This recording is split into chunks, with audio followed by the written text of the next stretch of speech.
Welcome to WIN, the Innovation Roundtable, the podcast that explores the dynamic world of innovation, creativity, and groundbreaking ideas. I'm your host, Luiz Aragon, WIN Director of the Business Council of Westchester.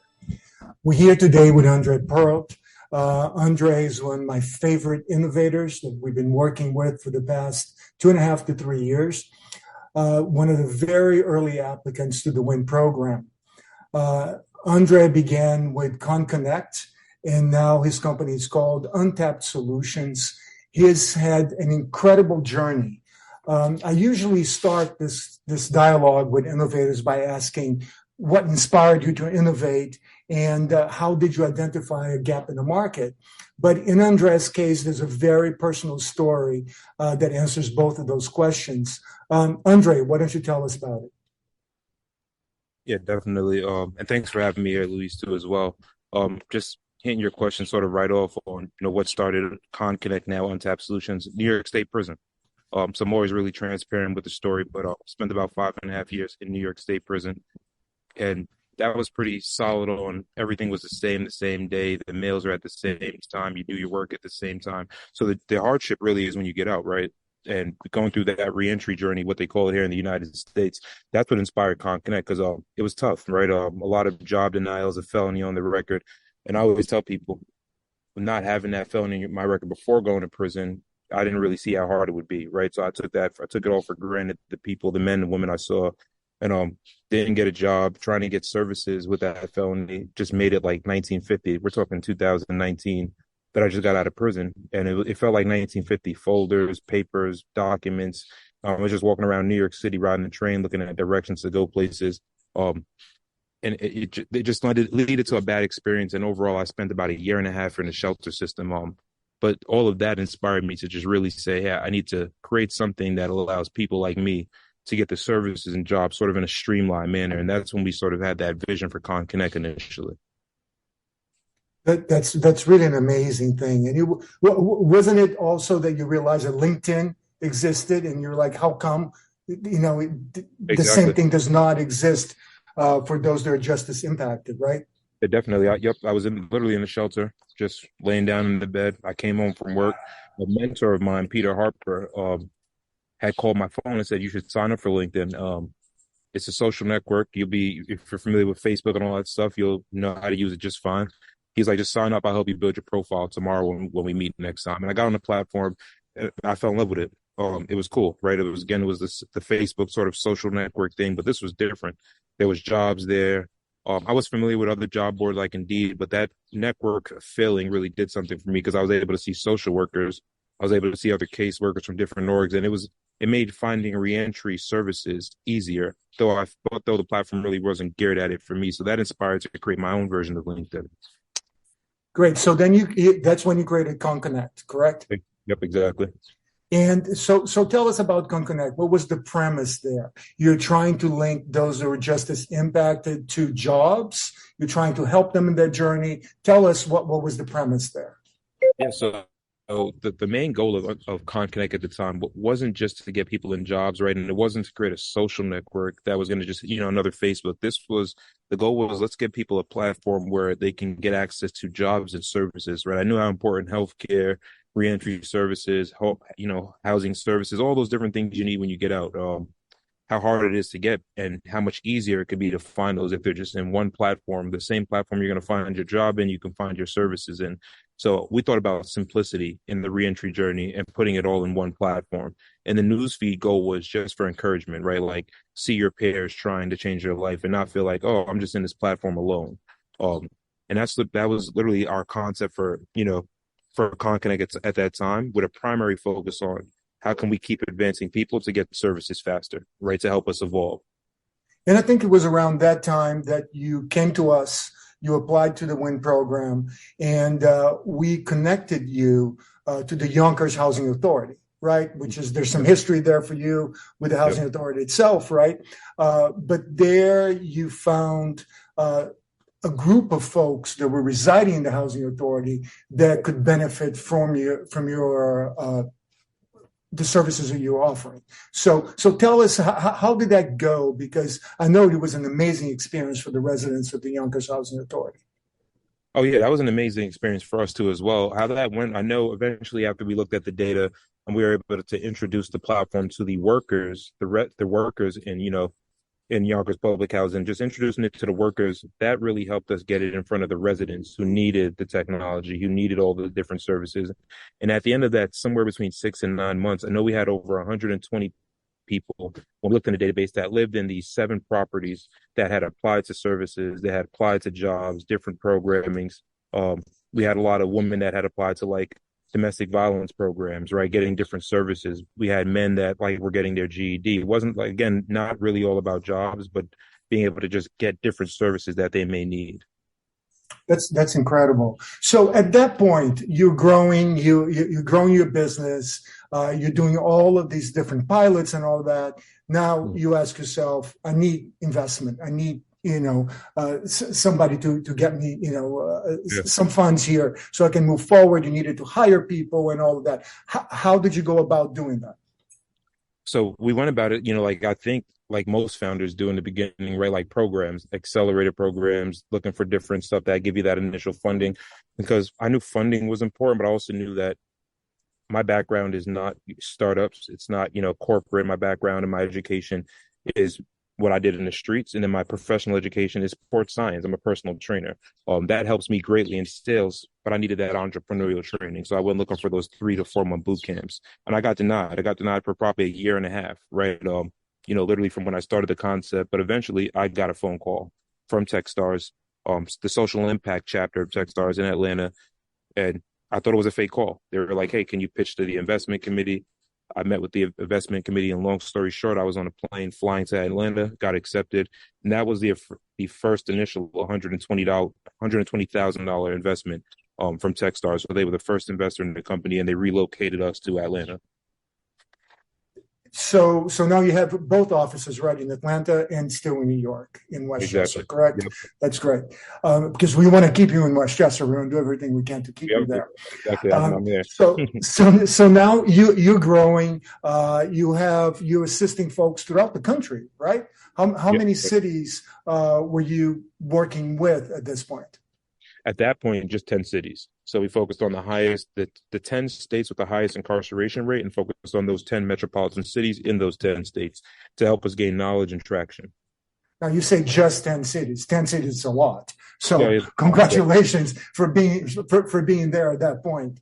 So you continue to grow, and then all of a sudden you realize, I should expand. I should not only focus on those who are formerly incarcerated, but also focus on those who are unhoused, on youth from underserved communities, on BIPOC Latinx communities, right? So once you realize that actually that there's a larger footprint that could use your help, then you started rethinking ConConnect and seeing what is the next generation of ConConnect, right? exactly. And I mean, really, to get there, right?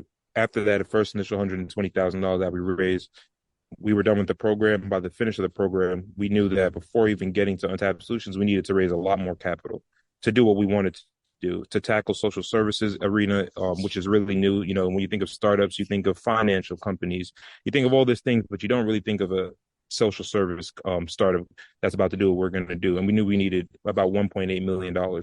So we went on that venture to get the right impact investors who are really heavy in those different arenas, like from reentry to homelessness and all that stuff, because they're part of the journey and why we switched to Untapped Solutions. And as we raised about $2 million from all these impact investors, it allowed us to go to work more powerfully, right? Go penetrate markets at a different speed, be able to develop the technology. And what we ended up learning and getting access a lot was, does this work for my other kind of clients who don't have a record? Hey, does this work for all of these kind of people? And we would have to tell them no. And as I look back on my journey, I said, dang, we're really not helping the people just because they don't have a record. And when I didn't have a record, if somebody would have just helped me get to these resources fast, I probably would have avoided it. And it really triggered something in my mind at that time. Like we should actually stop people from getting these felonies and these misdemeanors, and really focus on the people, look at the data, and let's look at who gets a felony. The person who's on drugs, the person suffering from alcoholism, the people in the homeless shelter, they're on the verge of becoming justice impacted anyway. So that really shaped our vision, right? It was like personal experience combined with a lot of data from the new customers. And we said we should turn into untapped solutions. This is going to help us get more impact, but it's also going to increase TAM, right? Like it's going to increase the market, like valuation. And we knew it was going to be it was the best decision we ever made. It's an incredible journey. I just want to repeat this. From in a very short period of time, a few years, you went from being in the prison system to being in the shelter system to being able to raise $2 million for your business. I mean, that's quite a leap. And I have to congratulate you because it's all your creativity, it's your tenacity. I hope the Business Council had something to do with this because we help promote your work, right? I think that interview on TV on Channel 12 for you, hopefully that helped expose your business and allow you to grow to be where you are today. Yes. It's really amazing what you have done, Andre. And now you employ 5-6 folks, senior folks in your business right now. So tell us about the growth, where things are going. So it's definitely 6 full-time people in the business right now that we employ, right from chief operating officer to different developers, senior AI and machine learning architect people. And that's just, we're in all 50 states. Our offices, the main office is, as I want to highlight and mention, is right here in Westchester County. Then we have a small office in Philadelphia, a small office in Atlanta. But now we operate in all 50 states because we not pivoted, we just evolved, right? I don't like to use the word pivot because in the startup ground, sometimes it means, oh, you found out something's not working. No, we evolved because we found out that there was so much more that was missing in case management throughout the United States in all arenas, mental health and the way that they're managing cases. And it's our fastest growing tool. We're doing really good right now. We operate in all 50 states. We have customers throughout all 50 states, more operations in certain states where, they're more progressive. They adopt technology more. But what I do want to get back to real quick, Luis, is the BCW, when Westchester County in general has done tremendous stuff, right? From the news articles and showing me the power of media, right, and what it can do, right, and how it makes people know you're an official person, you're an official business. Writing people before they know you're in the media is just hard. You're a new startup, but then you attach that media article, and we realize the power. That was Westchester, right? BCW, all of you guys helping us get in there. But I want to say bigger than that was that pilot was with Macy.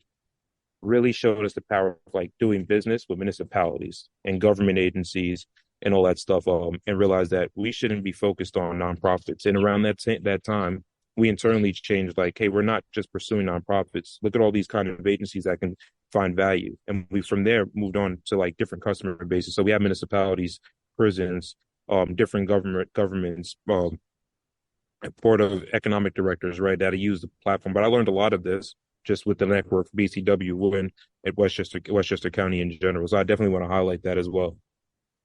Thank you so much, Andre. And it's such a pleasure to help you grow. And we can see the return immediately because the type of work that you do and the devotion that you have to your clients, it really shows. And I think your slogan, I just want to repeat, so I want the listeners to know your slogan here, where barriers become bridges. I think that's really wonderful. Tell me how this came about, because it really says everything, because you really are building bridges and removing barriers, right? Yeah, exactly. And the reason we put it like that, to be honest with you, Luis, is because we believe that the people we serve have barriers, right? There's no doubt about it. You wouldn't come to Untapped Solutions and join our network if you didn't have a barrier. But it's if you don't have that barrier, then you don't have a bridge, right? Because if there's no barriers, then everything is okay. So like any barrier, whether it's housing, whether it's like, hey, I got multiple felony convictions and I'm out here feeling ridiculed by society, right? Whether it's maybe you're a survivor of a crime, right? And you don't know how to go about life because you don't know who's out there to help you, right? All these different people have a barrier. And when they come in with that barrier turns into a bridge, because then they find a program, they find a service, and they're like, oh, who knew that I can apply to this agency here, get intake started here, and not have to leave this platform and find, and keep progressing my life from this one spot, because I don't have to go all around the place, right? So that's, where the slogan came in for us. That's great. And I want to make sure that if there's anybody listening to us who has a barrier, and I encourage you to go to www.untappedsolutions.io. That again is www.untappedsolutions.io, and connect with Andre and his team, because I can guarantee you they'll turn the barrier into an amazing bridge for your future. Andre, it's been such a pleasure chatting with you, chatting about your journey, and knowing that from here forward, you're just going to keep on growing and keep on helping many, many, many more people. Yep. Is there anything else that you want to say to our listeners? No, you just took the words out of my mouth. What I was just going to say the same thing you just said. If you got a barrier, you know where to find us. But it was well said, Luiz. So I don't have anything else to say. Andre, thank you so much for joining us today. And for those listening to us, be sure to check out the BCW Podcast Network expansive lineup of shows: Leadership Unleashed, What's Trending, Advocacy Unplugged, The Member Spotlight, and Talent Trailblazers. Stay tuned to our next episode of WIN, the Innovation Roundtable. The Business Council of Westchester is the country's largest business membership organization focusing on economic development and advocacy. WIN, with over 1,100 members, it's our mission to work for the profitability of our members and prosperity of Westchester County. To learn more about the Business Council of Westchester, please go to thebcw.org.